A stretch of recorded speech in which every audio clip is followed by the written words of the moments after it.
आपसे कोई पूछे कि दुनिया का सबसे बड़ा पाप कौन सा है,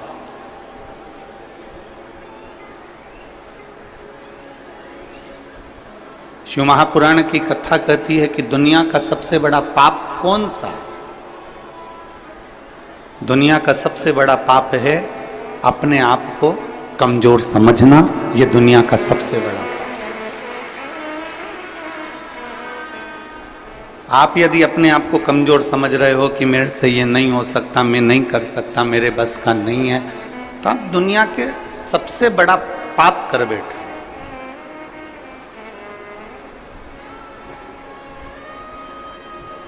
अपने आप को कभी कमजोर मत समझो। रोग से ग्रसित भी हो गए हो तो भी अपने आप को कमजोर मत समझो। कोई बड़ी बीमारी भी लग गई है तो अपने आप को कमजोर मत समझो। कोई बहुत बड़ा टेंशन यदि आपके माथे पर आकर बैठ गया है तो भी अपने को कमजोर नहीं समझो। अपने आप को हम कमजोर क्यों समझे? विषम परिस्थिति में भी जो मुस्कुराता है, भोलेनाथ उसका साथ हमेशा देता है, हमेशा। दुनिया का सबसे बड़ा पाप है अपनी आप को कमजोर समझना।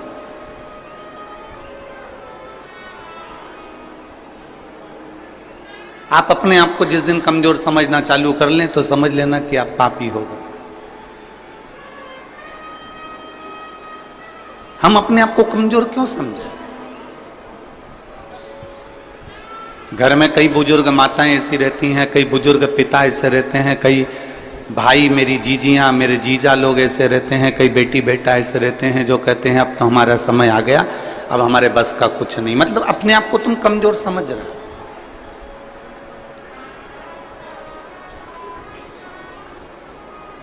हम पूरे भिलाई वासियों से एक बात पूछना चाहते हैं, जितने लोग कथा में बैठे हैं और जितने लोग आस्था चैनल पर कथा सुन रहे हैं, जितने लोग फेसबुक यूट्यूब पर कथा सुन रहे हैं, आपसे एक बात पूछें, आप उत्तर देंगे सभी लोग? बोलो, जम के बोलो जरा, पक्का?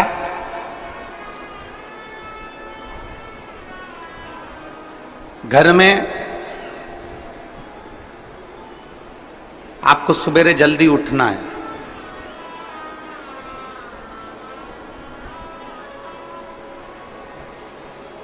कहीं जाना है, कोई कार्य करना है, आपको जल्दी उठना है, तो आपने अलार्म लगाया।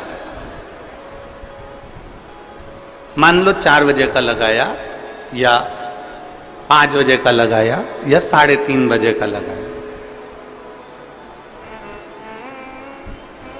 आप जितनी देर का, जितने समय का अलार्म लगाते हैं, जितने लोग यहां बैठे हुए हैं, दिल से बोलना कि तुमने 3:30 का अलार्म लगाया, तुमने 4 बजे का अलार्म लगाया, पर सत्य बताओ, अलार्म तो बाद में बजता है, पहले आपकी नींद खुल जाती है। बोलो सही है कि गलत है? जैसे आपने सोचा कि मुझे 4 बजे का अलार्म लगाया है, मैंने 4 बजे का घड़ी लगाई है, 4 बजे का क्लॉक वॉच लगाया है कि बस इतनी बजे वो 4 बजे बजेगा, टुक टुक टुक टुक टुक टुक टुक टुक टुक टुक टुक टुक बजता रहेगा। कितनी बजे बजेगा वो? बोलो बोलो जम के, 4 बजे बजेगा। अब अलार्म तुमने 4 बजे का लगाया, उठ गए तुम 3:30 पे, नींद बार बार खुल रही है, घड़ी देख रही, 4 तो नहीं बज गई, फिर थोड़ी देर सो गई, फिर नींद खुली, 3:30 बज गई, फिर नींद खुली, 3:45 हो गया, अभी 10 मिनट और सो लेती हूं, फिर 4 बजे। अलार्म तो बाद में बजा है, उससे पहले तुम्हारी नींद खुल चुकी है। बोलो मेरी छत्तीसगढ़ की जीजिए, सही है कि गलत है?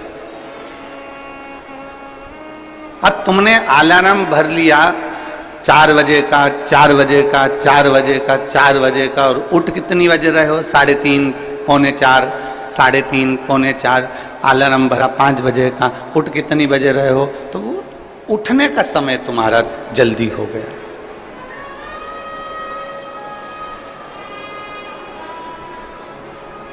अलार्म तुमने 4 बजे का भरा है, अलार्म तुमने 5 बजे का भरा, परंतु तुम जल्दी उठ गए। अब जितनी मेरी बुजुर्ग माताएं बैठी हैं और जितने मेरे बुजुर्ग पिता बैठे हैं और जितने मेरे बहन बैठी हुई हैं, मेरी जीजियां बैठी हैं, मेरे जीजा बैठे हैं, मेरी माताएं बैठी हैं, मेरे भाई बैठे हैं, आप सबसे निवेदन है, आपने भी अपने दिल में एक अलार्म बनाकर रख लिया। कौन सा अलार्म? जरा सा पेट दुखा और तुमने अलार्म बना लिया, कहीं मुझे बड़ी बीमारी तो नहीं हो गई, कहीं मुझे कहीं गठान तो नहीं हो गई, कहीं मुझे रोग तो नहीं हो गया, कहीं मुझे ये तो नहीं हो गया। जरा सा छाती में दर्द हुआ, तुमने अलार्म बनाकर रख लिया कि मेरे कोई कहीं ब्लॉकेज तो नहीं हो गया, कहीं मेरे हार्ट में कमजोरी तो नहीं हो गई। थोड़ी सी चलने में हापड़ी भराई तो तुम्हें लग गया कि मुझे कहीं दमे की बीमारी तो नहीं हो गई, मुझे सांस की बीमारी तो नहीं हो गई। याद रखना, 4 बजे का अलार्म लगाया तो 3:30 बजे नींद खुल जाती है। उसी तरह तुम जो दिन भर सोचते हो कि मेरे साथ ये तो नहीं हो गया, वो तो नहीं हो गया, वो तो नहीं हो गया, वो तो नहीं हो गया, तो वो चीज तुम्हारे सामने हो ही जाती है। इसलिए शास्त्र कहता है कि दुनिया का सबसे बड़ा पाप है अपने आप को कमजोर समझना। कभी कमजोर मत समझो, हमेशा अपने आप को बलवान समझो।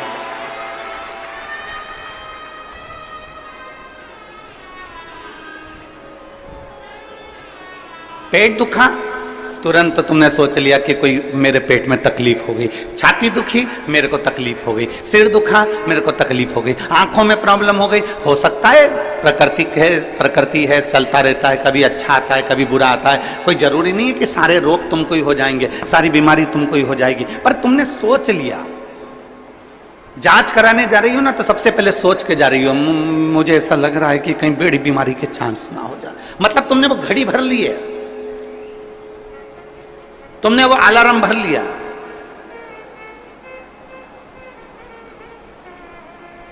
पहले का व्यक्ति अलार्म भरता था, पहले का व्यक्ति अलार्म भरता था 100 साल का। 100 साल तक जिंदा रहूंगा, 100 साल का अलार्म भरकर बैठता था कि मैं 100 साल तक जीऊंगा। खूब खाता पीता मौज करता, जाता खेत में काम करता, अपनी फसल लगाता, अपने काम में लगा रहता, अपना गाय बैल भैंस जो भी ये पालना वो पालता। उसने अलार्म लगाया कि मैं 100 साल तक जीऊंगा, तो कम से कम वो 95 साल तक, 90 साल तक, 98 साल तक, 97 साल तक जीवित रहता था। आज का व्यक्ति 60 साल में अंदाजा लगा लेता है कि अब तो मेरे शरीर से नहीं बन रहा, अब तो मेरे को जाना है, तो मालूम पड़े 55 में ही अटैक आता है और निपट जाता है। तुमने अलार्म लगा लिया।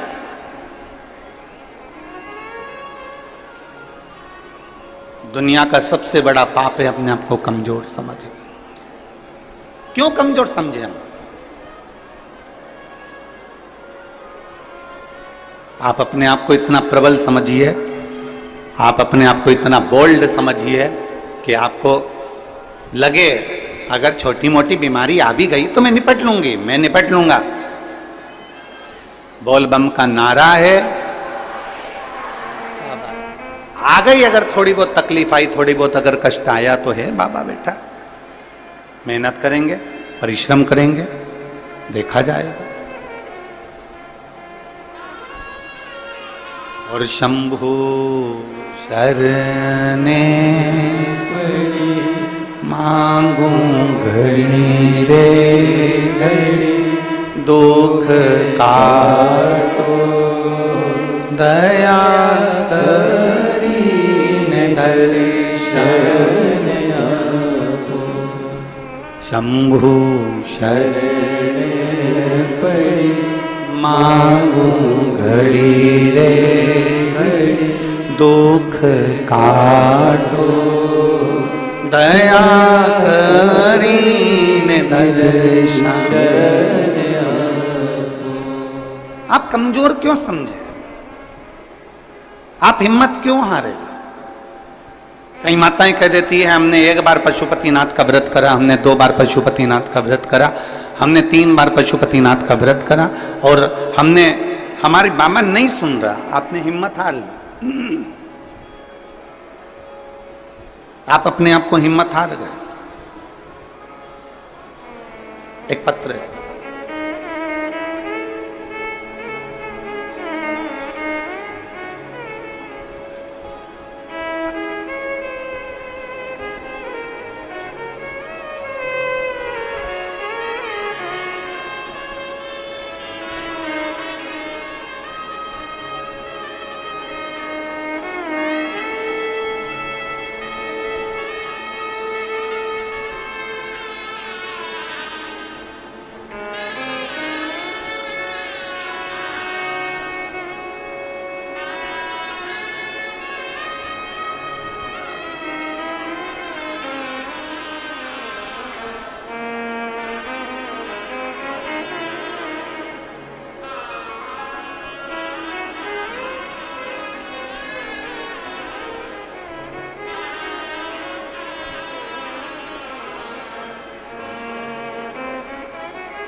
मेरा नाम अनीता साहू है, पति श्री संतोष कुमार साहू। डीले कम करो। रामनगर भिलाई की निवासी हूँ। कहीं बैठी हो तो हाथ हिला सकती हूँ।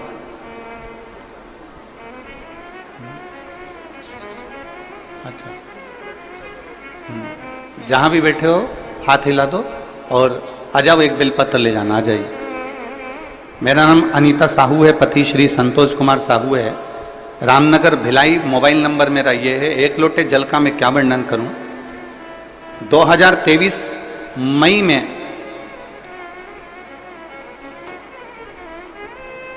अचानक से स्वास्थ्य खराब हो गई। 10 दिन तक मैंने खाना नहीं खाया। सेक्टर नंबर 2 हॉस्पिटल में भर्ती थी।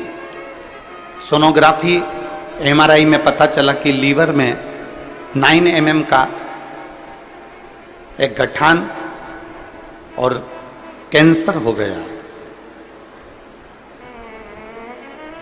गठान होती ना गुरुजी तो दुख नहीं होता, पर साथ में कैंसर हो गया। उसके बाद मेरे पति ने सारे हॉस्पिटलों में जांच कराया तो मालूम पड़ा कि वो कैंसर की बीमारी है और ज्यादा ही तकलीफ है, ज्यादा समय के जीवित नहीं है। शिव जी पे मेरे पति ने जल चढ़ाना प्रारंभ करा। जल लाकर मुझे पिलाना चालू करा, बेलपत्र मुझे देना चालू करा। डॉक्टर का भी इलाज, जैसे आप कहते हो ना कि डॉक्टर शिव का रूप है, तो डॉक्टर का भी इलाज चलने दो, डॉक्टर का इलाज जरूर करो। हमने डॉक्टर का भी इलाज करा।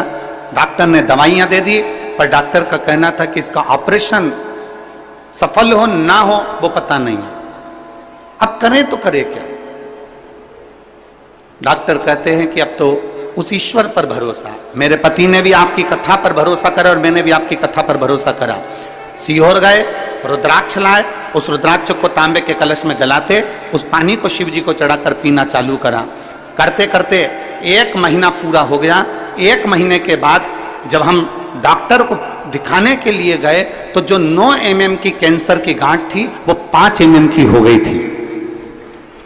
गुरुदेव, जब 5 mm की गांठ हो गई तो डॉक्टर ने भी पूछा कि तुमको कौन सी दवाई लग रही है। हमने डॉक्टर से कहा हम बेलपत्र खा रहे हैं, रुद्राक्ष का जल पी रहे हैं। डॉक्टर ने दवाइयां फिर दी और फिर वापिस हमने वही जल को पीना प्रारंभ करा। जो डॉक्टर कह रहे थे कि तुम्हारा कैंसर बड़ा विचित्र है लीवर पर, तो जब विचार करा तब वापिस उसको पीना चालू करा और बाबा की कृपा से आज सारी दवाइयां बंद है, केवल बेलपत्री और रुद्राक्ष का जल पीती हूं और डॉक्टर ने सब दवाइयां बंद कर दी। मेरा शरीर ठीक है और मेरा कैंसर समाप्त हो। मैं शिव को प्रणाम करती हूं। लाइन अच्छी लिखी है आप और हम सब गुनगुनाते हैं। शंभु शरणे मांगू घड़ी रे, दुख काटो दया करी दर्शन आपो।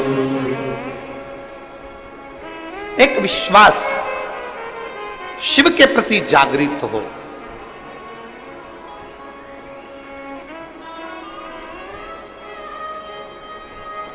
हम तो कहते हैं, जैसे ये कथा बोलबम सेवा एवं कल्याण समिति करा रही है, दया सिंह जी इस कथा को आयोजित किए हैं।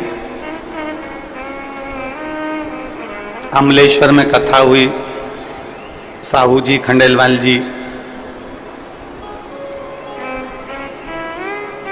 आयोजित किए। इस 6 नंबर सेक्टर में पहले कथा हुई, विनोद सिंह जी इस कथा को कराए थे। फिर एक कथा और हुई थी भिलाई में जो एक समिति ने कराई थी।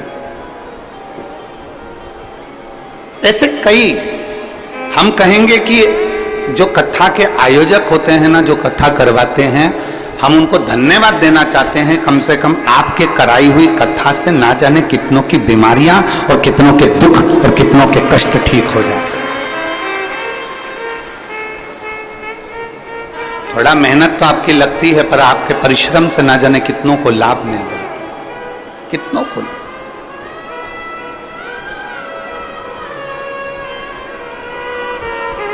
शिव तत्व की प्राप्ति है। शिव महापुराण की कथा, भगवान ओगड़दानी की कथा, भगवान शंकर की कथा। हिम्मत ना हारे। इस बहन ने एक बात लिखी कि मेरे पति और मैं शिव पर से भरोसा समाप्त नहीं करेगा, करेगा तो वही करेगा। शिव पर से हमने भरोसा समाप्त नहीं करा, करेगा तो वही करेगा, करेगा तो ओगड़दानी ही करेगा, करेगा तो मेरा देव अधिदेव महादेव ही करेगा। हमारा विश्वास, हमारा भरोसा हमने प्रबल रखा। और मैंने तेरे ही भरोसे बाबा, तेरे ही भरोसे हवा बिच उड़ती जावांगी बाबा, डोर हटो छड़ी नाम में कटनी जावांगी। भोले मैं तेरी पतन, शंभो मैं तेरी पतन, हवा बिच उड़ती जावांगी बाबा, डोर हटो छड़ी नाम में कटती जावांगी। एक विश्वास अपने भीतर प्रकट करो।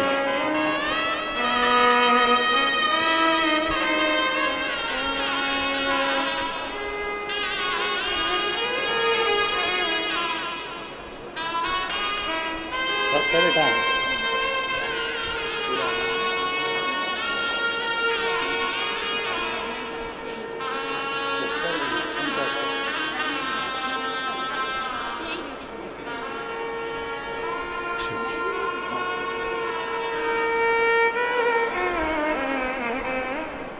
हॉस्पिटल में सिस्टर भी हैं, कह रही हैं कि बाबा ने मेरे को इतना अच्छा कर दिया कि अब मैं वापस हॉस्पिटल में काम करने लगी और मैं स्वस्थ हूं। ये शिव तत्व है। अर्चिला तो कौन अतिथि आए उनका लिख के ला दीजिए। ये शिव तत्व है, ये ओघड़ी है, ये शंभु है, त्रिकालदर्शी है। हमारे भीतर एक विश्वास को हमें पैदा करना है, हमारे भीतर एक भरोसे को हमें दृढ़ करना है, एक विश्वास को दृढ़ करना है। फिर निवेदन है, दुनिया का सबसे बड़ा पाप है अपने आप को कमजोर समझना।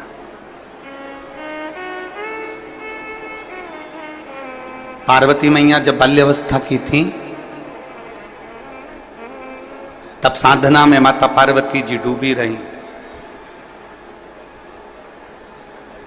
सप्तऋषियों ने जाकर समझाया माता पार्वती जी को कि शिव तुम्हें नहीं मिल सकते, भगवान शंकर तुम्हें नहीं मिल सकते।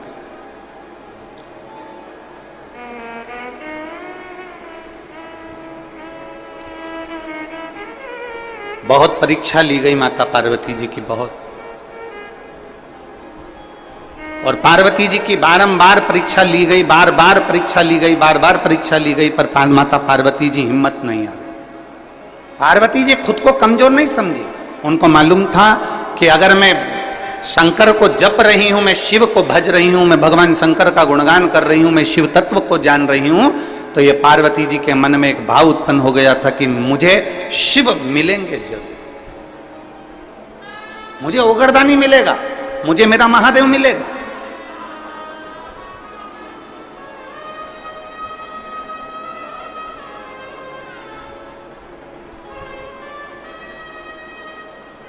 और ध्यान दें, शिव को पाने की ललकता आपके भीतर होना चाहिए।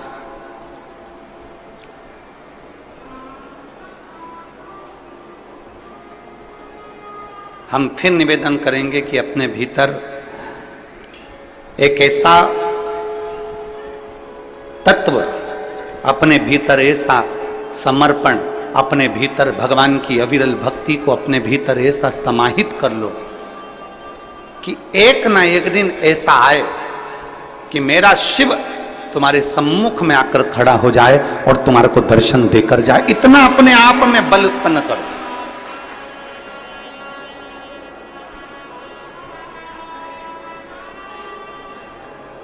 और हो सकता है।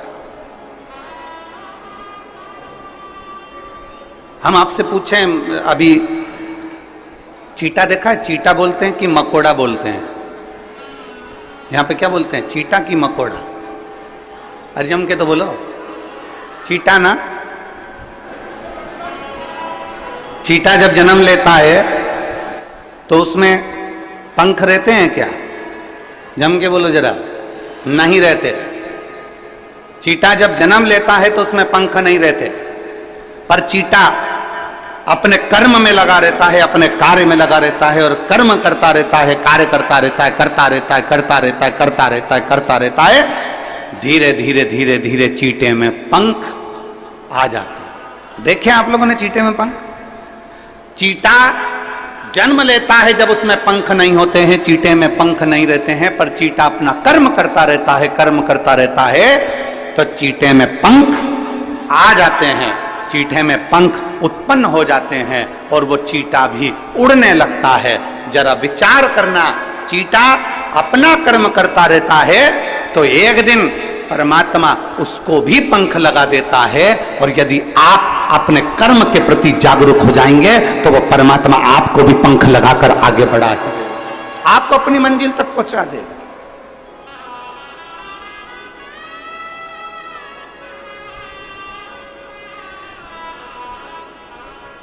चीटे में पंख नहीं होते, पर धीरे धीरे वो कर्म करता गया, कर्म करता गया, करता गया और उसमें पंख लग गए। कर्म करता गया और उसमें पंख आ गए, वो उड़ने लगा, वो आगे बढ़ने लगा।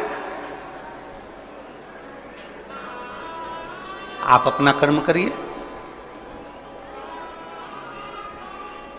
जिस कर्म में आप लगे हुए हो प्रबलता से उसमें लगे रहिए, उसमें लगे। जिस कर्म को आप करना चाहते हो उसको कर्म को आप प्रबलता से करते रहिए। एक दिन मेरा परमात्मा भी आपको उड़ान देगा, एक दिन मेरा परमात्मा, मेरा भोलेनाथ भी आपको उन्नति की सीढ़ी पर चढ़ा देगा। आप कर्म के प्रति जागरूक तो रहो। आप कर्म के प्रति जागरूक नहीं और सोचें कि हम बहुत कुछ कर लें, हम बहुत ऊंचे उठ जाएं, हम बहुत आगे बढ़ जाएं। तो शिव महापुराण की कथा कहती है कर्म प्रधान है, आपका कर्म पहले करना है। श्रीमद् भगवत कहती है, श्रीमद् भगवत गीता कहती है, श्रीमद् भागवत कहती है, रामचरितमानस कहती है, विष्णु पुराण कहती है, गर्ग संहिता कहती है, स्कंद पुराण कहती है, नर्मदा पुराण कहती है, लिंग पुराण कहती है।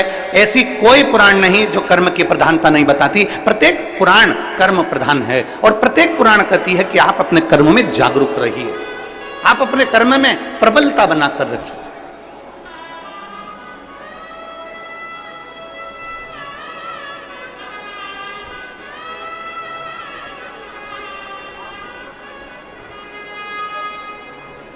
हमारे बीच में माननीय पवन साय जी, भाजपा प्रदेश संगठन मंत्री छत्तीसगढ़ शासन से, एवं माननीय नंदन जैन जी, भाजपा प्रदेश कोषाध्यक्ष छत्तीसगढ़ शासन से आए हैं। आप दोनों पधारें व्यासपीठ का पूजन करने के लिए, पधारिए। एक बार इनके लिए जोरदार ताली बजाकर स्वागत वंदन।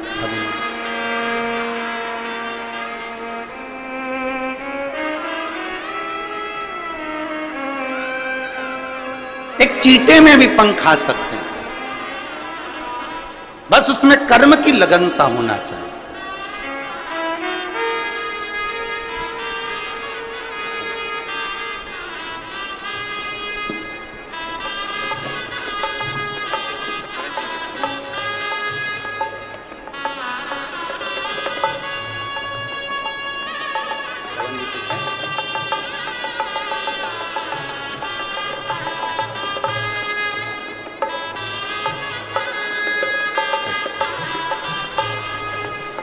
एक अपनी कर्म की लगनता प्रबल होना चाहिए।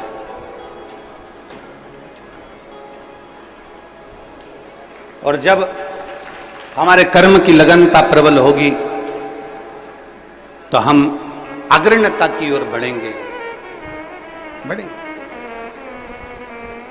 पर हम अपना कर्म पूरा नहीं कर पाते। हम उसको सोच लेते हैं मेरे बस का नहीं है, मैं नहीं कर सकता, मेरे बस में नहीं है, मैं ऐसा नहीं कर पाऊंगा, ये मेरे बस का नहीं है। नहीं नहीं, शिव कथा कहती है दुनिया का सबसे बड़ा पाप है अपने आप को कमजोर समझना। हम क्यों कमजोर समझते? और मैंने तेरे ही भरोसे बाबा, तेरे ही भरोसे हवा बिच उड़ती जावांगी बाबा, डोर हथों छड़ीना में कटी जावांगी। भोले मैं तेरी पतंग, शंभू मैं तेरी पतंग। माता पार्वती जी ने अपना तप किया, अपनी साधना करी, अपना लक्ष्य नहीं छोड़ा। आप अपना लक्ष्य क्यों छोड़ते? लगे रहो, थोड़ा समय लगेगा, सुनेगा। एक पत्र है,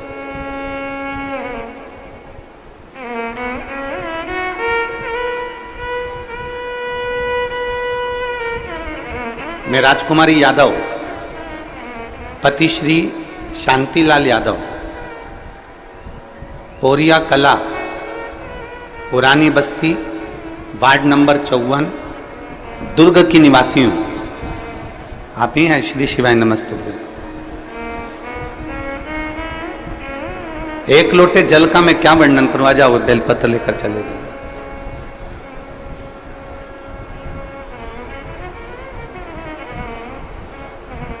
पशुपतिनाथ के व्रत का मैं क्या वर्णन करूं गुरु जी?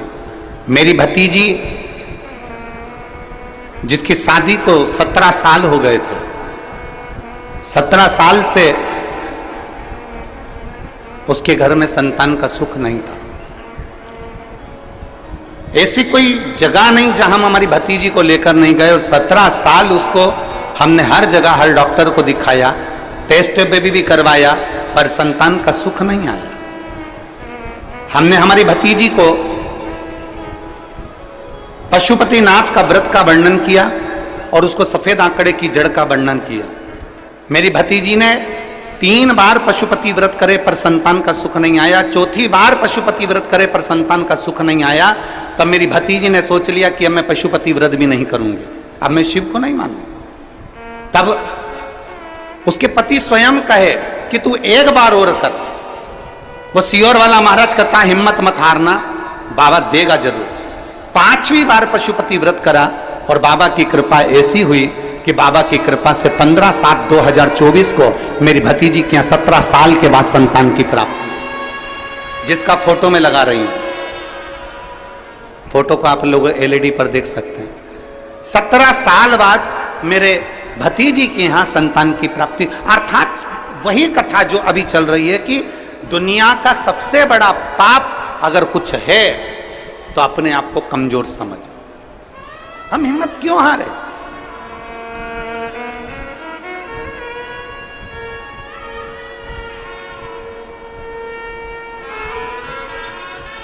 क्यों हिम्मत हारे?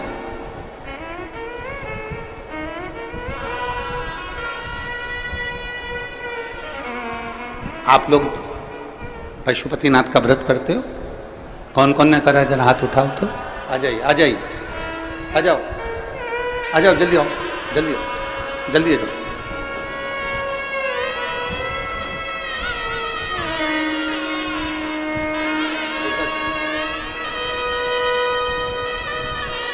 बधाई आपकी भतीजी को, बधाई।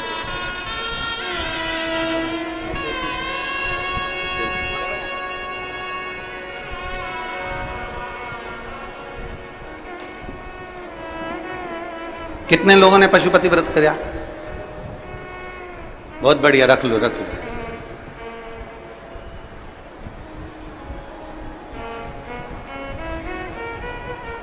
कई व्रत करने वाली माताएं, मेरी जीजी, मेरे जीजा, मेरी बेटियां, मेरे बेटे ऐसे हैं जिनका बाबा ने सुन भी लिया।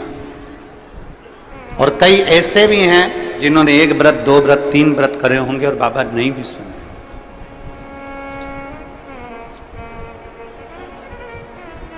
पर निवेदन है, थोड़ा रुकना, नहीं सुन रहा ना बाबा, थोड़ा रुकना, 2-3 महीना रुकना, 2 महीना रुकना, 1.5 महीना रुकना, 15 दिन रुकना, फिर एक बार विश्वास के साथ, फिर एक भरोसे के साथ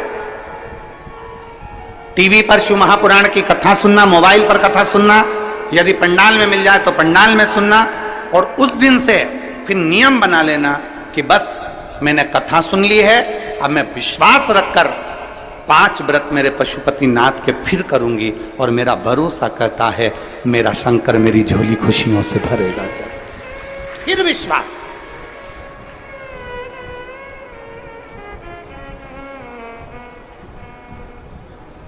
कल हम जब मिल रहे थे, दया सिंह जी कल जब सबसे मिला रहे थे, तो वहां पर एक पत्र एक बेटी ने दिया, एक पत्र। उस पत्र को तो हम यहाँ लेकर नहीं आए, कक्ष में होगा। उस पत्र में एक बेटी ने लिखा कि हम जिस गांव में रहते हैं,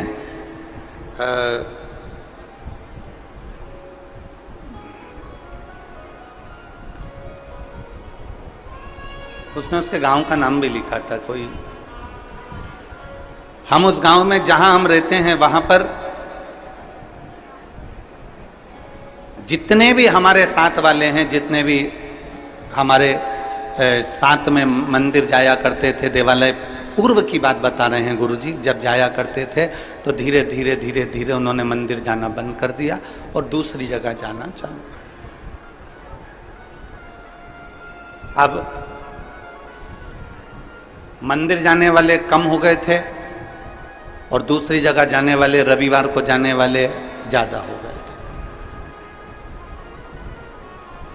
हम केवल 6 लेडीज ऐसी थीं जो हमारे गांव में हम भगवान को भजते थे, भगवान को मानते थे, पर हम शिव को भी नहीं जानते थे, हम तो केवल भगवान को मानते थे कि भगवान को मानना। हमारे गांव की बात बता रहे हैं गुरु जी। बाकी के सब यहां वहां जाने लगे और धीरे धीरे धीरे धीरे उन्होंने मंदिर जाना छोड़ दिया। और ऐसा नहीं गुरु जी कि कोई साधारण लोग हों और वो मंदिर छोड़ दिए हों, बहुत बड़े बड़े लोग मंदिर को छोड़कर दूसरी जगह जाने लगे। गुरुदेव, आपकी कथा सुनने के बाद में हमारे पास में पत्थर का शिवलिंग नहीं था, हमारे पास में पाषाण का शिवलिंग नहीं था, हमने कंक्रीट, सीमेंट, गिट्टी का एक शिवलिंग बनाकर तैयार करा और उसी की हमने जलाधारी बनाकर तैयार करी और उसको हमने एक वृक्ष के नीचे रख दिया और हम रोज शिव जी के मंदिर जाना, शंकर को जल चढ़ाना चालू कर दिया। हमारे उस मंदिर में नंदी नहीं है, उसने उसका फोटो भी लगाया। उस शंकर का कंक्रीट का शिवलिंग बनाकर, कंक्रीट की जलाधारी बनाकर उस पर हमने कलर पोत दिया और हम जाना चालू कर दिया। गुरुजी, हमने आपकी कथा को टीवी पर लगाकर उसकी आवाज तेज कर कर हमने बाहर लोगों को, जाते आते लोगों को सुनाना चालू करी। आज हमें प्रसन्नता इस बात की है कि वो पेड़ के नीचे का जो कंक्रीट सीमेंट का शिवलिंग है वहां पर भी लोगों की भीड़ होने लगी और लोग अब अपने धर्म की ओर मुड़ने लगे। ये आपकी प्रबलता है, ये आपकी प्रबलता, ये आपका विश्वास है, ये आपका भरोसा है। अब उसने पत्र जो लिखा, उस पत्र में ये सब चीज तो अपनी जगह पर है, उस पत्र में उसने जो लिखा, वो पत्र का लिखा हुआ आपके सम्मुख में, वो पत्र में उस बेटी ने लिखा कि गुरुजी, हम सीमेंट का बना हुआ, कंक्रीट का, पत्थर का, हमारे पास में पाषाण का शिवलिंग नहीं, पत्थर का शिवलिंग नहीं, हमारे पास में हमारे कंक्रीट का, हमारे वो सीमेंट और गिट्टी का शिवलिंग जो हमने बनाया है। अब आप हमें ये बताएं, क्या हम उस पर जल चढ़ाते हैं, हम उसकी पूजन करते हैं, तो क्या हमको शंकर जी के शिवलिंग का पुण्य मिलेगा? क्या हमें शंकर भगवान के शिवलिंग का पुण्य मिलेगा? अब मैं उस जीजी को एक बात कहना चाहता हूं। आपके मन में भी यह प्रश्न पड़ा होगा, क्या वो कंक्रीट का शिवलिंग का पुण्य मिलेगा?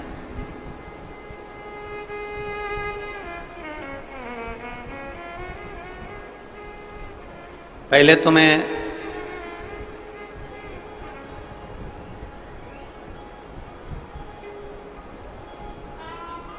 जितने ग्रामीण क्षेत्रवासी हैं और जिनके यहाँ शंकर का शिवलिंग नहीं है और वो चाहते हैं कि हमारे यहाँ शंकर का शिवलिंग विराजमान हो और हमारे गांव के लोग उस पर जल चढ़ाएं, तो मैं तो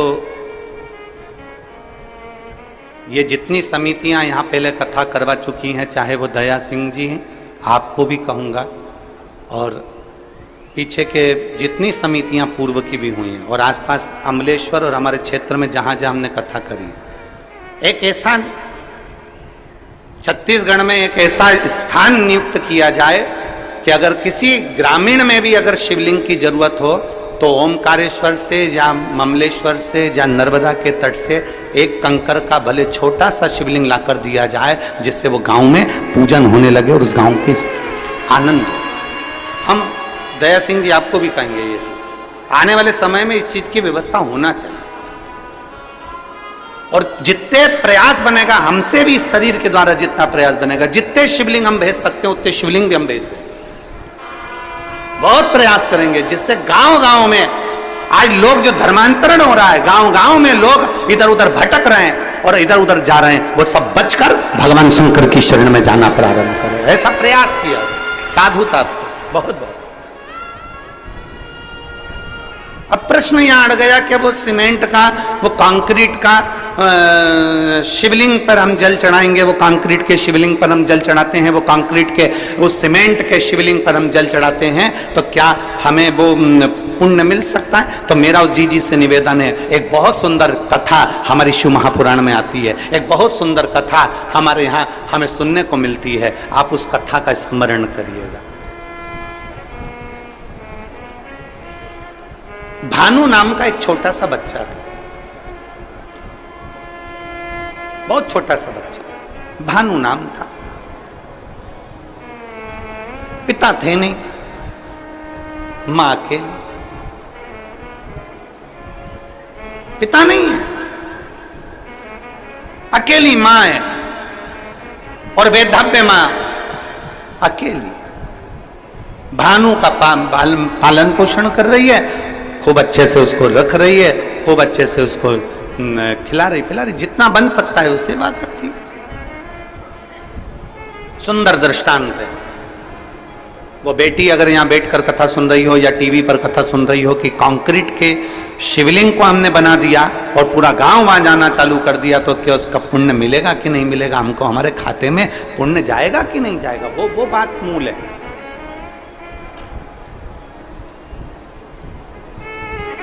हमारे पास शिवलिंग नहीं था तो हमने वो कंक्रीट का बना दिया, तो उसका पुण्य है कि नहीं? उसके लिए भानु की मां उसका पालन पोषण कर रही है। घर में इतना वैभव नहीं है, घर में इतना धन नहीं।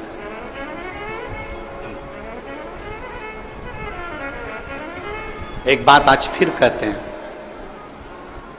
तुम्हारे घर में धन की कमी होगी ना, चल जाएगी। धन की कमी होगी तो बच्चा बचपन में रोएगा, धन की कमी होगी तो बच्चा खिलौने के लिए रोएगा, धन की कमी होगी तो बच्चा कपड़े के लिए रोएगा, धन की कमी होगी तो बच्चा गाड़ी के लिए रोएगा। अगर तुम्हारे घर में धन की कमी है ना, चलेगा, पर तुम्हारे घर में संस्कारों की कमी नहीं होना चाहिए, नहीं तो जिंदगी भर रोना पड़ेगा।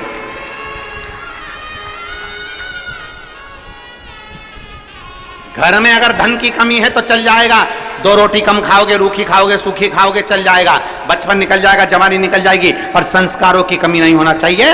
अगर हमारा संस्कार समाप्त हो गया तो हमें जिंदगी भर रोना पड़ सकता है, जिंदगी भर, जिंदगी भर चलेगा। धन की कमी चलेगी पर संस्कारों की कमी ना हो। संस्कार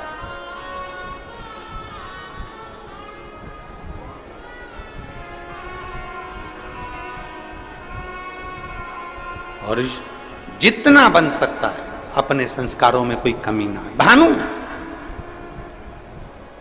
भानु की मां भले धन में कमी थी पर संस्कारों में कमी नहीं रखी भानु की। एक दिन भानु ने अपनी मां से पूछा, मां सबके घर में खूब सारा सी ठाठ है पर हमारे घर में कुछ नहीं है। मां के मुख से निकल गया, जिस दिन महादेव चाहेगा उस दिन ठाठ भी दे देगा। जिस दिन महादेव चाहेगा उस दिन ठाठ दे देगा। 5 वर्ष का भानु जहां भी खेलने बैठता है, जहां भी खेलता है, खेलते खेलते मिट्टी को उठाकर, धूल को उठाकर, जो जमीन पर खेलता है तो वहां की मिट्टी को ऐसा इकट्ठा करता है, शिवलिंग बनाता है, जलाधारी बनाता है। पेड़ पत्ती का पत्तियां तोड़ता है वृक्षों से, उसके ऊपर चढ़ा देता है। थोड़ी देर बाद भानु उसको मिटा देता है। फिर कहीं खेलता है, मिट्टी में गया, मिट्टी का शिवलिंग बना लेता है। पत्तियां तोड़ता है, शिव जी पे चढ़ा देता है, उसको मिटा देता है।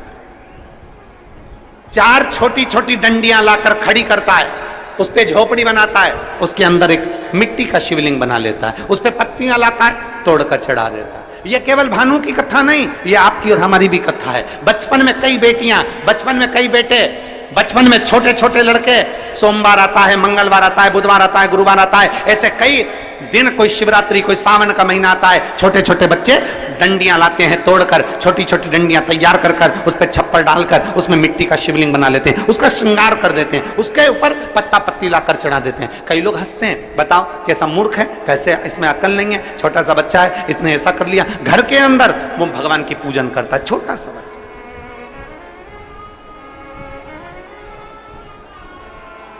और मेरा विश्वास कहता है यहाँ छत्तीसगढ़ की जितनी मेरी जीजियां बैठी हैं, जितने मेरे जीजा बैठे हैं, जितने मेरे बेटा बेटी बैठे हैं, इन्होंने भी बचपन में जरूर मिट्टी उठाई होगी, उसको ऐसा करा होगा। आटे की लोई उठाई होगी, लोई को उठा के ऐसा ऐसा करके शिवलिंग बना लिया होगा, आटे की लोई का। चावल बनाया होगा तो चावल का।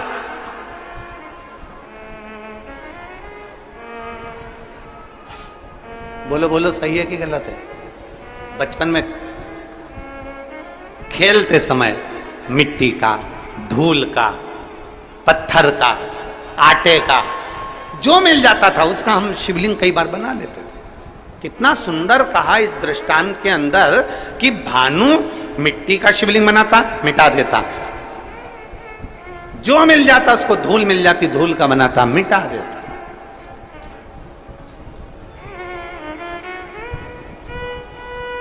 शिव महापुराण की कथा कहती है, भूल वश भी, भूल से भी, भूल से।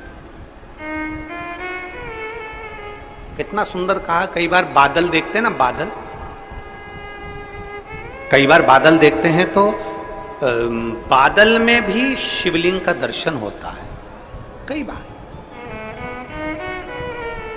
वहां शिवलिंग आया नहीं है, वहां शिवलिंग आया नहीं है, पर बादल देख रहे हो और दूसरे भी देख रहे हैं, उनको नहीं दिख रहा है, पर आपको बादल में ऐसा लग रहा है कि ये जलाधारी है, ये शिवलिंग है, ये सामने नंदी है, ये शंकर है, ये पार्वती है। बादल में भी आपको शिवलिंग का दर्शन हो रहा है। कई बार पानी में, कई बार शिवलिंग में, कई बार वृक्ष में, कई बार बेलपत्री की पत्ती में भी शंकर के शिवलिंग का दर्शन हो जाता है। कई बार फूल में शिवलिंग का दर्शन हो जाता है। क्यों, किस लिए, किस भाव से?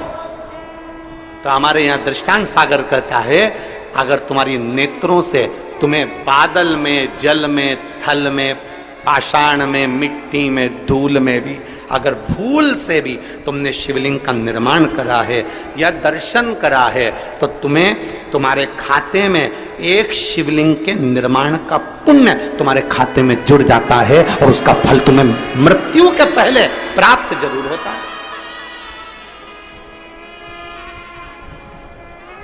वो मिलता जरूर है। अब बादल में शिवलिंग बना, बादल में धुएं से, भाप से शिवलिंग का दर्शन हुआ, तो यहां शिवलिंग बना नहीं है, यह आपकी दृष्टि में, आपके मन में शिवलिंग समाया था, तो आपने उसको शिवलिंग बनाया। वो देख कैसा लग रहा है, ऐसा लग रहा है ना कि सामने जलाधारी है, ऐसा लग रहा है ना सामने शिवलिंग है, ऐसा लग रहा है ना कि सामने शंकर है। मतलब तुमने अपने दिल से बादल में भी शिवलिंग बनाया है, मतलब एक शिवलिंग बनाने का पुण्य तेरे खाते में जा चुका है। तुमने बेलपत्र में दर्शन करा, देखो ऐसा लग रहा है ना, ये जलाधारी है, ये शिव है, ऐसा लग रहा है ना, मतलब तुमने बेलपत्र में भी शिवलिंग बनाया है, एक शिवलिंग का पुण्य तुम्हारे खाते में चला गया। केवल एक मिट्टी का बनाया, पाषाण का बनाया या कोई चीज का बनाया, ये हमारे खाते में पहुंच गया। एक शिवलिंग भले तुमने दिल से, मन से, भाव से बनाया, पर पहुंच गया।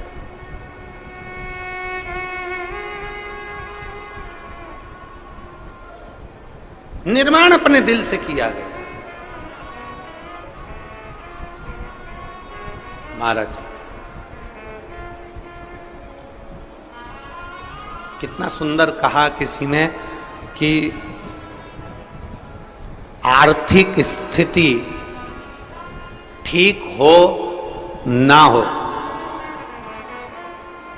आर्थिक स्थिति ठीक हो ना हो चलेगा, पर मानसिक स्थिति ठीक होना चाहिए तो जिंदगी सार्थक हो सकती। आर्थिक स्थिति ठीक हो ना हो चलेगा, पर मानसिक स्थिति ठीक होना चाहिए। घर में धन तो बहुत बढ़ गया, आर्थिक स्थिति ठीक हो गई, पैसा पैसा हो गया, पैसा पैसा हो गया, और मालूम पड़े बच्चे गलत संगत में पड़े हैं, बेटी गलत संगत में पड़ी, बेटा गलत संगत में पड़ा, परिवार गलत संगत में पड़ा। हम पहले भी एक बार कथा में कहे थे, आज फिर कहते हैं, कुत्ता पाला तुमने, किसने पाला? तुमने। कुत्ते को चेन बांधी तुमने, कुत्ते को पट्टा बांधा तुमने, कुत्ते को भोजन कराया तुमने, कुत्ते को स्नान कराया तुमने, कुत्ते को इत्र लगाया तुमने, कुत्ते को अच्छा अच्छा खिलाया तुमने, कुत्ते को घुमाने ले गए तुम, कुत्ते से प्रेम करा तुमने। और जरा विचार करिए, तुम्हारा ही पालतू कुत्ता एक दिन तुम कोई काट खाए तो तुम्हें कैसा लगेगा? बोलो, जल्दी बोलो, अरे बोलो तो, अच्छा लगेगा? तुम्हारा ही पालतू कुत्ता तुम्हें काट खाए, अच्छा नहीं लगता। उसी तरह धन कमाया तुमने, पैसा कमाया तुमने, दिन रात एक करा तुमने, पैसे के लिए पूरी जिंदगी दौड़े तुम, कमा कमा के लाए तुम, और वही पैसा घर में आया और तुम्हारा बेटा मदिरा पान में, तुम्हारा पति मदिरा पान में, जुए में, वेश्यावृत्ति में, गलत काम में अगर लग गया तो जरा विचार करो कि तुम्हारा कुत्ता ही पालतू तुमको काट गया। तुम्हारा पालतू कुत्ता तुम्हें काट गया।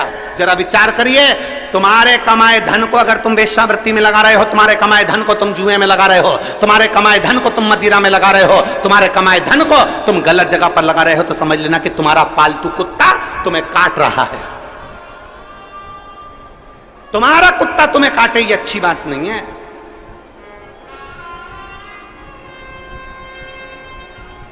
अपन ने कमाया, काय के लिए कमाया था? ईश्वर राम की जिंदगी के लिए, सुख के लिए, खुशी के लिए। आर्थिक स्थिति ठीक है कि नहीं हमें उससे मतलब नहीं, पर मानसिक स्थिति ठीक होना चाहिए। घर में धन बहुत है, खूब पैसा है, एक भाई उधर एक भाई इधर, घर में खूब पैसा है, जेठानी एक दूसरे से बात ही नहीं कर रही, देवरानी बोल ही नहीं रही, ननंद आती तो मुंह फूला रहता, नंदोई आते तो आंस लेकर आते कि कहीं मिल जाएगा। आर्थिक स्थिति तो ठीक है, पर मानसिक स्थिति ठीक नहीं है। सास दिन भर अपने काम में लगी है, मां अपने मोबाइल में लगी है, बाप कमाने में लगा है, ताऊ चाचा अपने काम में लगे हैं, ताई चाची अपने काम में लगी है, बुआ फूफा अपने काम में लगे हैं, छोटा सा बच्चा दिन भर घर में इधर उधर घूमता फिर रहा है, और घर के लोग आस लगा के बैठे हैं कि बुढ़ापे में हमारी औलाद हमको पानी देगी, बुढ़ापे में हमारी औलाद हमसे प्रेम करेगी, बुढ़ापे में हमारी औलाद हमको चाहेगी। बचपन में तुम अपना मोबाइल नहीं छोड़ रहे, सास अपना काम नहीं छोड़ रही, चाचा चाची अपना काम नहीं छोड़ रहे। जब तुम बच्चे को बचपन में प्रेम नहीं दे पा रहे तो बुढ़ापे में बच्चा तुमको भी प्रेम नहीं दे सकता, ये निश्चित है।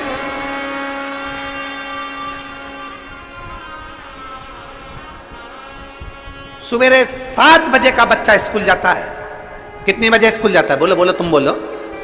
6 बजे, 7 बजे बच्चा स्कूल जाता है, 8 बजे स्कूल जाता है। कितनी बजे आता है? बोलो बोलो, जम के बोलो। है 1-2 बजे आता है। 1 बजे, 2 बजे, 1:30 बजे, 3 बजे, 12 बजे, जितनी बजे भी बच्चा आता है। सुबह 8 बजे का गया बच्चा 12-1 बजे आता है। 12-1 बजे बच्चा आता है और आते से ही बच्चा आया और आने के बाद उसको मम्मी ने बस थोड़ा बहुत खाने पीने का दिया और मालूम पड़े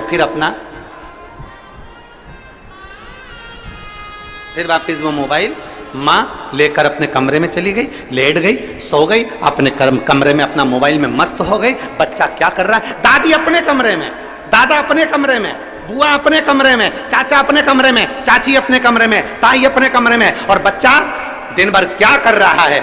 अभी आया वो स्कूल से, थोड़ा माँ का फर्ज बनता है, थोड़ा दादी का फर्ज बनता है, थोड़ा चाची का फर्ज बनता है, थोड़ा ताई का फर्ज बनता है, थोड़ा बुआ का फर्ज बनता है कि घर के पुरुष अगर कमाने के लिए गए हैं तो घर की स्त्री उनके पास बैठकर उनकी शिक्षा का अध्ययन पूछे, क्या पढ़ा, कैसा रहा, स्कूल में किसी ने कुछ कहा तो नहीं, कोई मार ठोकी तो नहीं, कोई गलत काम तो नहीं, कोई गलत विचार तो नहीं। बच्चा जब गलत कर आता है तब चिल्लाते हो, पर जब जरूरत है बच्चे को कि क्या कर रहा है क्या नहीं कर रहा, आपका मोबाइल एक तरफ पटक कर थोड़ी देर बच्चों को प्रेम देने का प्रयास करो। आपका घर एक तरफ रखकर बच्चों को थोड़ा स्नेह देने का प्रयास करो। जब वो बच्चा 3-4 बजती है, कोचिंग चले जाता है, ट्यूशन चले जाता है, शाम को आता है, सोने का समय हो जाता है, आपको समय देते कहां बच्चों को? आप अगर अपने बच्चे को प्रेम से आधा घंटा भी दोगे तो ये निश्चित है तुम्हारे बुढ़ापे की घड़ी में बच्चा भी तुमको 1 घंटा देगा। आप अपने बच्चों को दे कहां रहे हो? आप अपने बच्चे को प्रेम कहां दे पा रहे हो? और आस लगा के बैठे हो मेरी बहू आएगी, गरम रोटी खिलाएगी। अरे ओ भिलाई वाली, आज की बहू आएगी, पति को होटल ले जाएगी,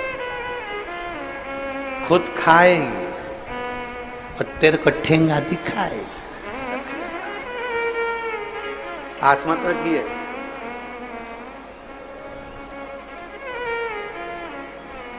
आर्थिक स्थिति ठीक ना हो चलेगा, पर मानसिक स्थिति ठीक रखिए। धन नहीं है ना तो भी संतुष्ट रहो, और धन है तो भी संतुष्ट रहो। धन है तो भी खुश, नहीं है तो भी खुश। हम जिस दिन से पहले दिन से यहाँ आए हैं भिलाई में कथा करने के लिए, दया सिंह जी जिस समय हमको एयरपोर्ट लेने के लिए गए, एयरपोर्ट से जब हमको लेके आ रहे थे उस समय से लेकर आज तक इनके मुख पे एक ही चीज रटी हुई है, गुरुजी हर साल कथा करने आओ, हम हर साल व्यवस्था करें।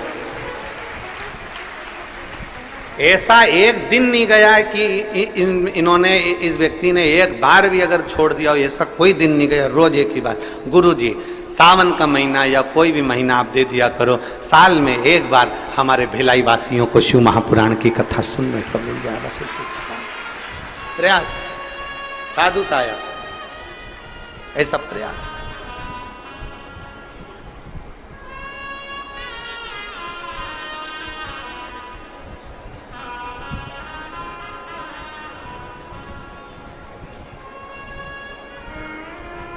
एक आस तुम्हारी है,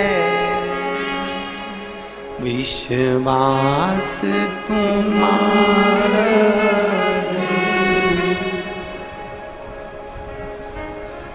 भोले बाबा सुन भी लो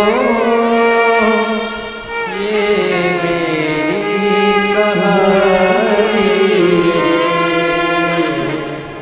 बड़ी दूर किनारा कश्ती भी पुरानी, बड़ी दूर किनारा कश्ती भी पुरानी, भोले बाबा सुन भी लो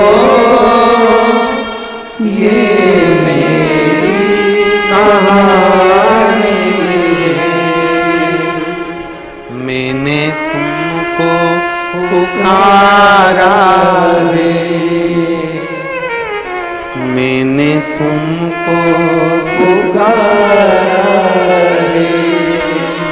भोले बाबा सुन भी लो ये मेरी कहानी है।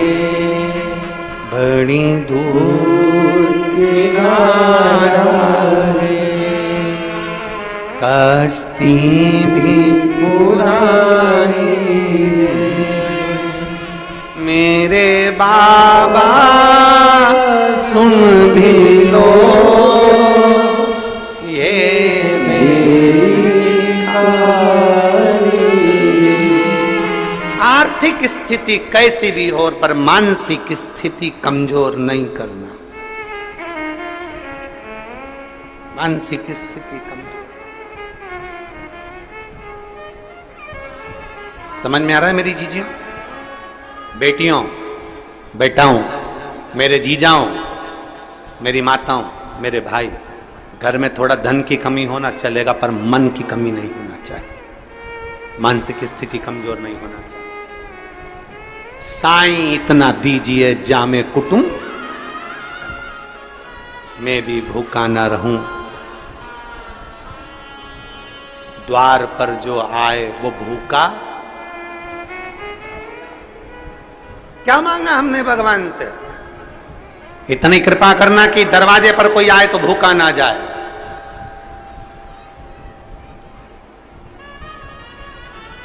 इतनी कृपा करना कि द्वार पर कोई आए तो खाली ना जाए। इतनी दया जरूर कर।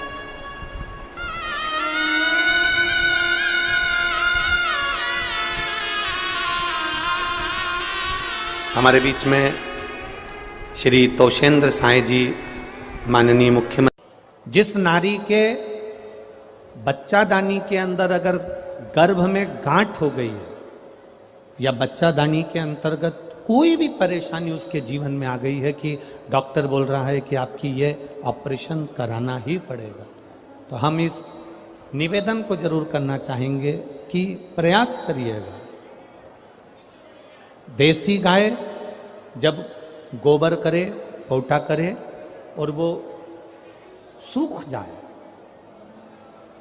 वो सूखा हुआ जो गोबर का पोटा रहे सूखा हुआ, उसको जलाकर उसकी भस्म तैयार कर कर देवादिदेव महादेव को समर्पित कर कर उसको उठाकर डिब्बी में रख लीजिए। एक डब्बी में उसको रख लो और उस भस्म को सोमवार के दिन से लेकर 7 दिन तक लगातार थोड़ा थोड़ा सा उस भस्म को अपने उदर पर त्रिपुंड का भाव, उस भस्म से त्रिपुंड का भाव कि मेरा महादेव मेरे गर्भ की रक्षा करेगा, त्रिपुंड का भाव, और उसी भस्म को मुख में थोड़ा सा लेकर देवादिदेव महादेव के चढ़े हुए जल का आचमन करिए।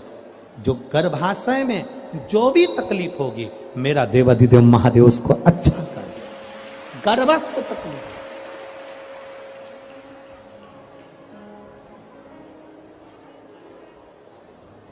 तेरी कृपा बिना न हिले एक भी अणु लेते हैं श्वास तेरी कृपा से तनो तनो।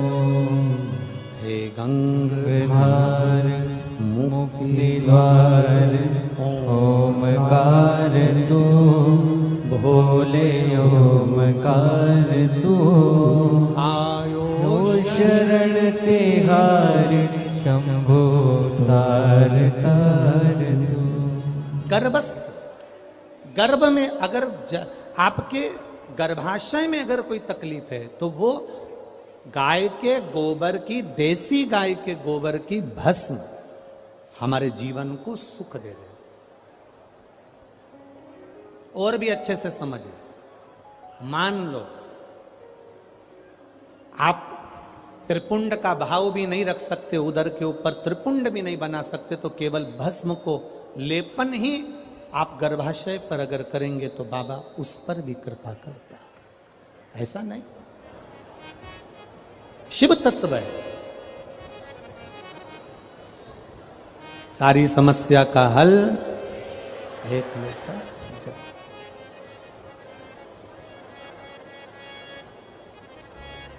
ये मानव की जो देह है ना, ये बड़ी विचित्र देह है। बचपन में होमवर्क लेते हो, होमवर्क करते हो, जवानी आती है तो होम लोन लेते हो, और बुढ़ापा आता है तो अलोम और विलोम करते हो। ये एक अवस्था है हमारी, ये हमारा जीवन की एक श्रृंखला है कि हमें करना है, हम करते। शिव तत्व कह रहा है, भगवान शंकर का पावन चरित्र कह रहा है।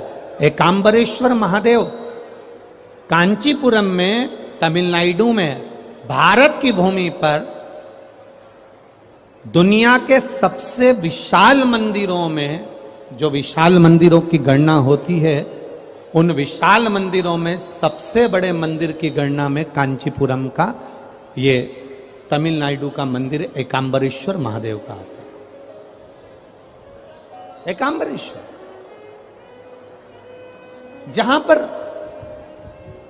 पाषाण का शिवलिंग नहीं है, जहां पत्थर का शिवलिंग नहीं है, जहां सोना और चांदी का शिवलिंग नहीं है, जहां हीरे पन्ने का शिवलिंग नहीं है, जहां पर मिट्टी का पार्थिव शिवलिंग की पूजन होता।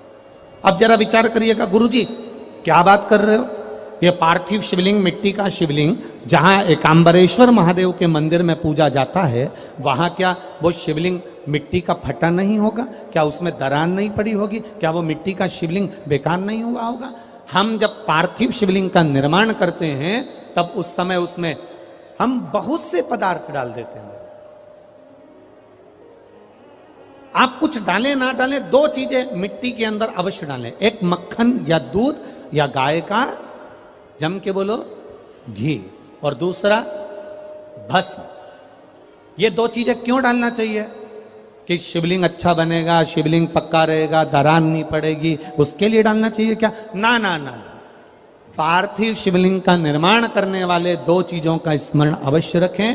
पहला, मिट्टी के अंदर जब हम मक्खन, दूध या गाय का घी डालकर शिवलिंग का निर्माण करते हैं, जिसके घर में वंश नहीं बढ़ता, 20 साल, 25 साल, 15 साल, 12 साल हो गए हों, और जिसके घर में बच्चा ना हुआ हो, हम उनसे भी निवेदन करेंगे कि प्रत्येक प्रदोष, प्रत्येक शिवरात्रि, हर महीने प्रदोष आती है, हर महीने शिवरात्रि आती है, प्रत्येक शिवरात्रि, प्रत्येक प्रदोष को आप मिट्टी के अंदर मक्खन या गाय का दूध या गाय का घी, देसी गाय का मिलाकर शिवलिंग बनाकर उसकी पूजन करना प्रारंभ करें। 1 साल पूरा नहीं होगा, भले 20 साल हो गए होंगे, पर आपका गर्भ जरूर ठहरेगा, ये निश्चित था। भले 20 साल हो गए, 22 साल हो गए, 25 साल हो गए, डॉक्टर ने मना कर दिया नहीं होगा, फिर भी आप बाबा पर भरोसा, बोल बम का नारा है, बाबा है। आप विश्वास के साथ शिव की आराधना करिए। गाय, देसी गौ माता का दूध, मक्खन, घी, ये हमारे मिट्टी के अंदर मिलाकर जब हम शिवलिंग का निर्माण करते हैं तो हमारा वंश बढ़ता। दूसरा, भस्म। दूसरी चीज क्या है? जम के बोलो जरा, पीछे वाले भी, और जितने आसपास के जितने 5 पंडालों में जो बैठे हैं, जो अलग से पंडाल लगाए गए हैं, उनमें भी जो भरे बैठे हैं, इधर के पंडालों में पीछे वाले, और जितने लोग रोड पर बैठे हैं, जितनी दुकानों के अंदर बैठे हैं, वो भी जरा सावधानी से सुनना।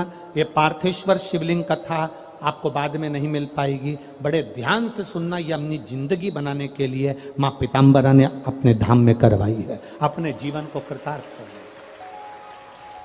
कार्यकर्ता कितनी भी बात करें, पड़ोसी कितना भी बोलता रहे, उसका कोई जवाब मत दो। आप कथा सुनने आए हो, बड़ी मेहनत से धूप में चलकर आए हो, 500 रुपए खर्च कर कर यहां पहुंचे हो, दिल से सुनना तो बाबा दिल से तुम्हारी झोली भर कर भेजेगा। समय बर्बाद मत करना बिल्कुल भी, और जिसको समय बर्बाद करना है वो चुपचाप से उठकर यहां से पंडाल से बाहर जाकर अपनी गाड़ी उठाकर जा सकता। बड़ी मुश्किल से कथा मिलती है, और दतिया वालों के तो भाग्य में आदरणीय गृह मंत्री जी ने करा ली, तो बाबा की कृपा से ये इतना बड़ा कुंभ भरा गया, यही बाबा की कृपा। दिल से सुन लो उसको। पहले नंबर पर है मिट्टी में मिलाया गया मक्खन, घी या दूध। दूसरे नंबर पर है, जम के बोलो जल्दी से, भस्म। ये दूसरे नंबर पर भस्म का प्रयोग। शिवलिंग का जब निर्माण करे, पार्थिव शिवलिंग जब बनाए, मिट्टी में थोड़ी सी भस्म जरूर मिलाए। भस्म किस चीज के लिए होती है? भस्म किसके लिए धारण कराई जाती है? तो महाराज, शिव महापुराण की कथा कहती है, जब शरीर में कोई बड़ी बीमारी आने वाली होती है, आप एक साधारण सा प्रयोग कर कर देखिएगा अपने जीवन में। एक साधारण सा प्रयोग, जब आपको लगे कि डॉक्टर ने बोला है कि कोई बड़ी बीमारी का चांस बन रहा है, कोई बड़ी बीमारी होने वाली है, आप थोड़े दिन तक देवाधिदेव महादेव का ये शिवलिंग, ये जलाधारी, ये जहां से जल बहता है, गणेश जी का स्थान, कार्तिकेय जी का स्थान, बीच में एक मोटी सी लाइन अशोक सुंदरी, शिवलिंग जो शिवलिंग रखा है, जो जलाधारी है वो मां पार्वती जी का हस्तकमल, ऊपर से एक एक बूंद जो पानी गिर रहा है, जिस कमंडल में से, जिस जलाधारी में से जल गिर रहा है, वहां शंकर भगवान की 5 बेटियां, जया, विषहरा, शामली बारी, दौतली और देव, ये भगवान शिव की 5 बेटी। जब आपको लग रहा है कि मेरी जांच होने जा रही है, जब आपको लग रहा है कि मुझे डॉक्टर को दिखाने जा रहे हैं, मुझे लग रहा है कि कोई बड़ी बीमारी ना निकल जाए, अल्ट्रासाउंड करा रहे हैं, एक्सरे करा रहे हैं, उससे पहले घर में अगर थोड़ी सी भस्म रखी है, उस भस्म को जब आप जल चढ़ाने के लिए शिव जी के मंदिर में जाओ, हॉस्पिटल में दिखाने के लिए जांच कराने जाओ, उससे पहले एक काम जरूर करना, शंकर भगवान का जहां शिवलिंग रखा है, उस शिवलिंग के पास में भस्म का लेपन कर कर देवाधिदेव महादेव पर 1 लोटा जल समर्पित कर कर उसी भस्म को अपने कलेजे पर, अपने हृदय पर लगाकर देवाधिदेव महादेव का पंचाक्षर मंत्र नमः शिवाय, षडाक्षर मंत्र ओम नमः शिवाय या श्री शिवाय नमस्तुभ्यम बोलकर फिर आप जांच के लिए चले जाओ। कोई बड़ी बीमारी तुम्हारी जिंदगी में निकल ही नहीं सकती। भस्म भस्म हो। भस्म का काम क्या? हमारे रोग को, हमारी बीमारी को, हमारे आने वाले जो रोग हैं, जो बीमारी है, जो तकलीफ है, उसको समाप्त करती है भस्म का प्रयोग।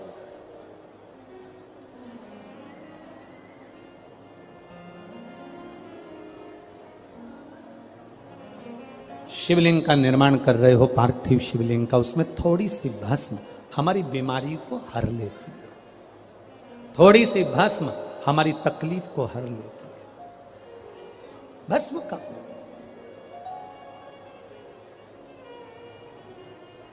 चपटी भभूत में है खजाना कुबेर का। शिव के शरीर से, भगवान देवाधिदेव महादेव के तन से लगी हुई भस्म साधारण नहीं है। भस्म को चढ़ाने वाला भी साधारण नहीं होता और भस्म को लेने वाला भी साधारण नहीं होता। शंभु शरण पड़े मांगो घड़ी रे घड़ी दुख काटो दया दर्शन आपो। पार्थिव शिवलिंग का निर्माण करते समय 2 चीजें ध्यान से अवश्य मिलाएं। पहला माखन, घी, दूध, दूसरा भस्म, दूसरा भस्म धारण भी करना चाहिए।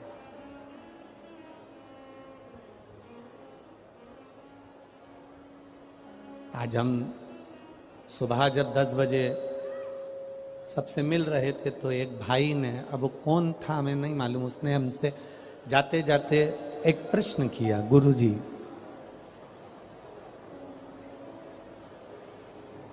रुद्राक्ष की माला पहनना क्या जरूरी है?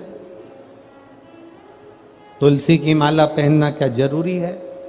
अगर हम नहीं पहने तो तेरी मर्जी, उसमें हम क्या? नहीं पहने तो वो तेरी मर्जी। हमने उस समय तो उत्तर नहीं दिया, पर हम आपसे इतना सा निवेदन करना चाहेंगे, यहां बहुत सारे, ढेर सारे कुत्ते घूम रहे हैं। दतिया में भी, हमारे आसपास में, तुम रोडों पे देखना, ढेर सारे कुत्ते घूम रहे हैं। उसमें एक कुत्ता ऐसा होता है जिसके गले में पट्टा डला होता है, तो पट्टा डला हुआ कुत्ता लगता है कि इस कुत्ते का कोई मालिक है।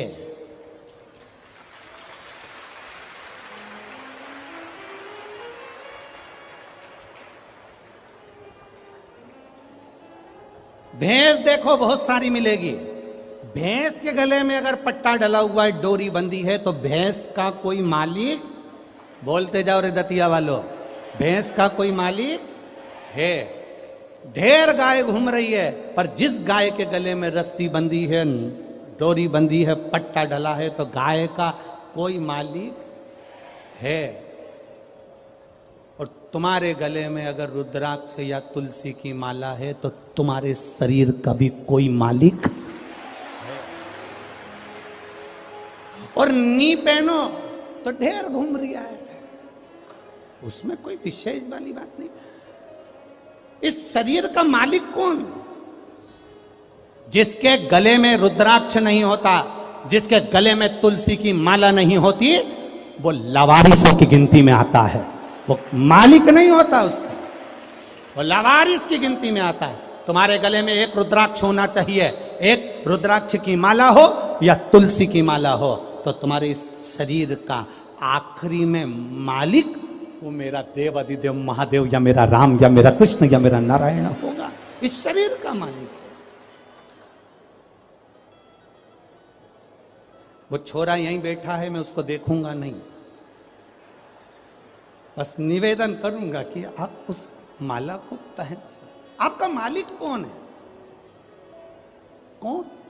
हम तो बाबा के भरोसे चलते हैं, हम तो बाबा के भरोसे चलते हैं। ये दुनिया वाले जलते हैं, ये दुनिया वाले जलते हैं। भोले बाबा के भरोसे चलते हैं, भोले बाबा के भरोसे चलते हैं। बैठ जाओ, हम गाएंगे नहीं, बैठ जाओ, बैठ जाओ, अब बैठ जाओ। बाबा, ये इस शरीर का मालिक मेरे बाबा को बनाना है।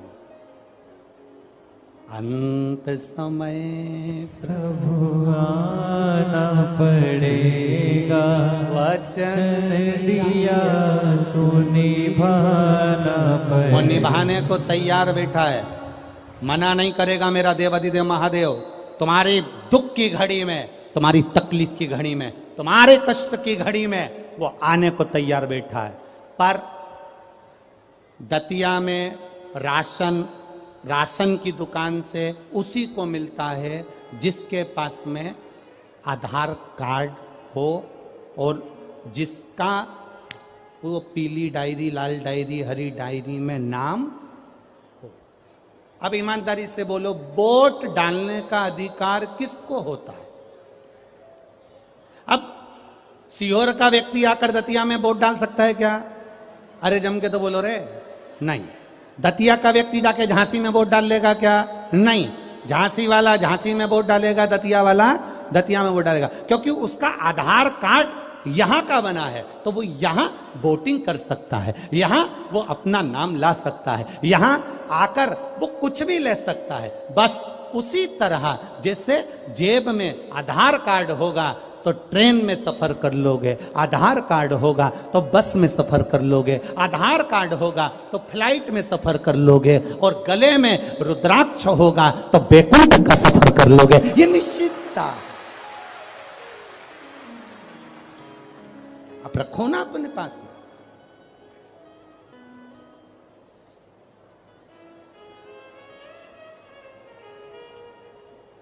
सोने की माला और रुद्राक्ष की माला में एक ही अंतर है। सोने की माला रात को मरोगे,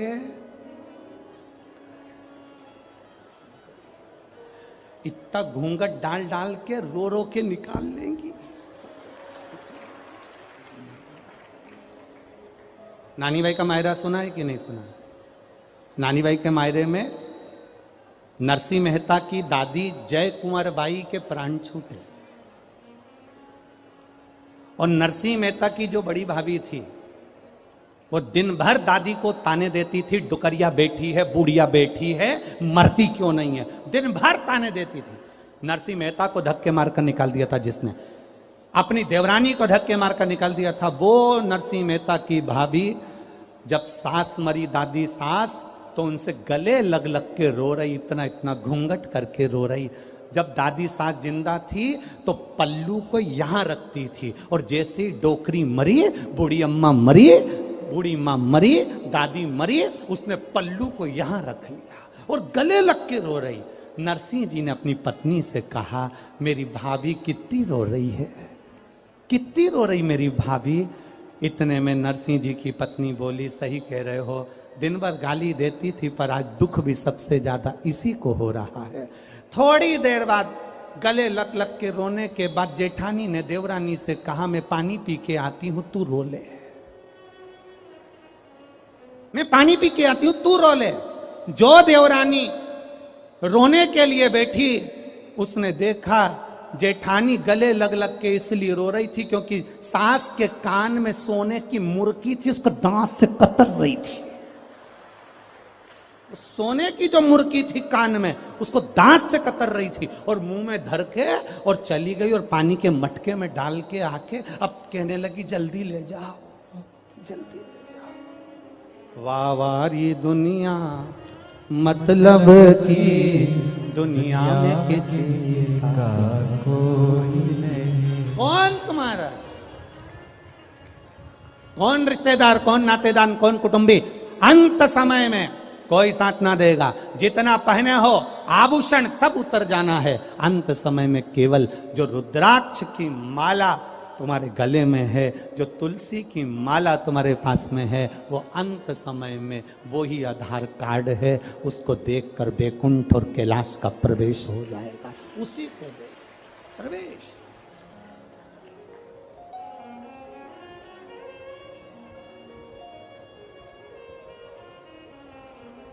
सोने की चेन गले में होगी तो चोर की नजर होगी।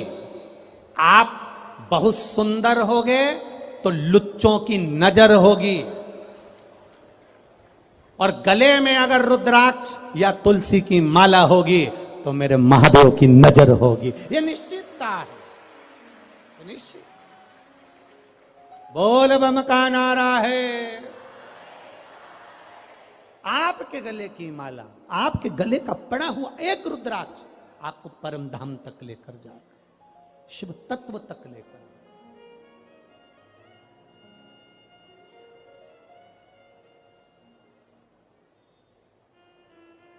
साधारण नहीं शिव।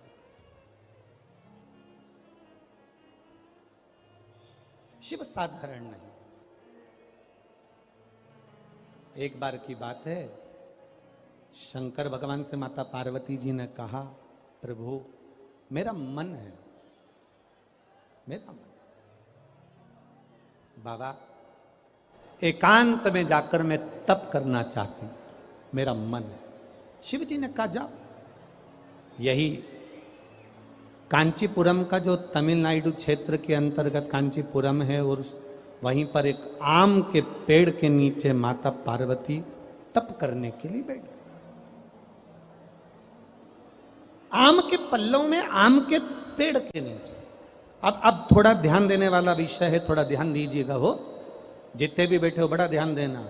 शंकर भगवान का तीसरा नेत्र खुला, कामदेव आम के पेड़ पर चढ़ा हुआ था। काय के वृक्ष पर था? आम के पेड़ पर। पार्वती जी ने जो तप साधना करी वो आम के पेड़ के नीचे करी। हमारे सनातन हिंदू धर्म में दरवाजे पर जो बंदरवार बांधी जाती है उसमें आम के पत्ते लगाए जाते हैं। कलश स्थापना करी जाती है तो उसमें आम के पत्ते रखे जाते हैं। घर में कोई अच्छा कार्य होता है तो आम के पत्ते लगाते हैं। आम के पत्ते।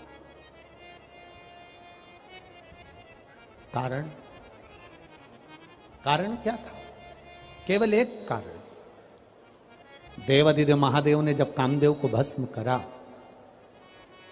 उस समय पर भगवान शिव का नेत्र कामदेव पर पड़ा, कामदेव भस्म हुआ। आम के पल्लव में छुपा था, आम के पल्लव में। आम का वृक्ष भी उस समय पर कामदेव के भस्म होने पर जलने लगा, तड़पने लगा, चिल्लाने लगा। आम के पल्लव में से आवाज आने लगी, बाबा बाबा बाबा कहकर जब पुकारा,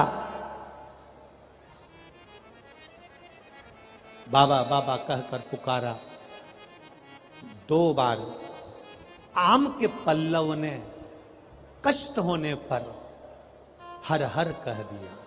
क्या बोला है? जम के बोलो जरा, हर हर।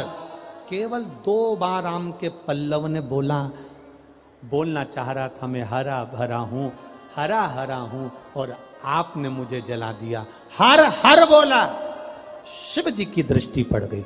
भोलेनाथ जी ने, कामदेव भस्म होकर जमीन पर गिरे और आम के पल्लव को, आम के वृक्ष को शिव जी ने भस्म होने से रोक दिया और कहा, सुन आम के वृक्ष, आम के पल्लव, तूने हर हर कहा है, इसलिए तेरे को मैं भस्म नहीं करूंगा।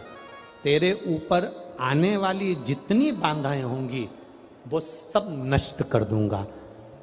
आम के पल्लव ने कहा, प्रभु मुझ पर आने वाली बाधा अगर आप नष्ट कर रहे हैं तो मुझे वर दे दीजिए नाथ। ऐसा वर दे दो जिसके दरवाजे पर, जिसकी पूजन में, जिसके द्वार पर आम के पल्लव बंधे होंगे, उसके घर में कभी दुख प्रवेश ना करे, ये वर दे दिए।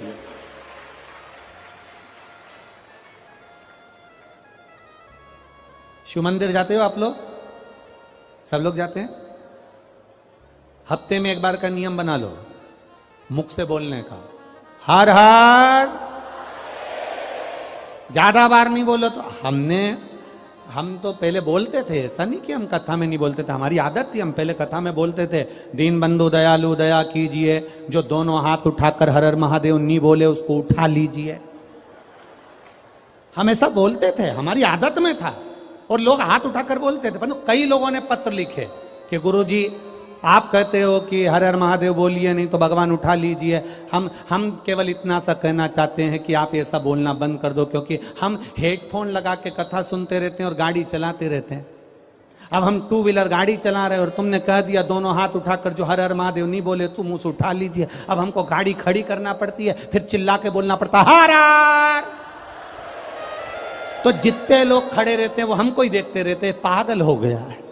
इसलिए महाराज जी निवेदन है कि तुम ये कथा के बीच में हर हर महादेव बोलना बंद करो। इसलिए हमने तब से थोड़ा सा लोगों के भाव देखकर, बेचारे 2 व्हीलर वालों को, क्योंकि वो गाड़ी चला रहा है और फिर वो उसको देखकर, इसलिए थोड़ा बंद। पर आप बोल सकते हो, आपको बोलने की मना नहीं है। पहले नंबर के पंडाल वालों, दोनों हाथ उठाकर, तुम काहे को बोले, धरो नीचे। पहले नंबर वाले जरा अच्छे दम के बोलो, जरा एक बार दोनों हाथ उठाकर। हाँ ठीक है। तीसरे नंबर